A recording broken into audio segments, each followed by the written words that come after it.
Okay, so this is part 2 of video 1. Got another solenoid. Didn't get the same type. The other one, the original was made in America, and this one's made in Mexico. Obviously, we're still primitive on making electronics here. Anyway, so this one is a 2-post.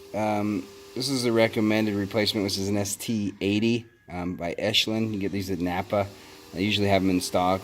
The only difference is the second post. This one on the left is a ground, which you're going to have to run a ground wire, which I made. I just kind of grounded it here. Again, we're just testing this on this card that I'm working on, just so I can have my battery close by, so I can run my power probe and apply power to 12 volts to this this post in order to make sure my connection, again, for my positive and my negative and my positive, whatever, just make sure this resistance is there, set still on the tone, so I can hear the tone once the connection's made. Obviously the tone's not going right now, there's no continuity or no connection going through there, so we'll go ahead and add the 12 volts and hopefully we hear,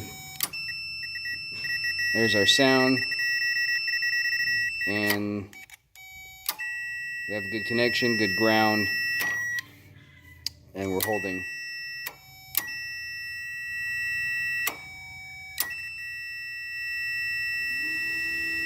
So everything's working correctly. This is how a solenoid should work and not cut off after you engage it once. Alright, and just to give you guys an idea of what the old one looked like, I have it right here. I just kind of popped off the cap so we can see what it looked like. This is what it looked like inside. Here's your I don't even know what that's called. Anyway, it's inside of the solenoid. This actually is supposed to compress and go down. Once that goes down, it makes contact down there in the hole, which is all corroded. You can see everything's just kind of corroded and dirty and nasty inside. The glue melted. It's kind of fell apart. Looked great from the outside, but the inside sure was nasty. Post obviously isn't making a good connection. It heats up, doesn't do its job.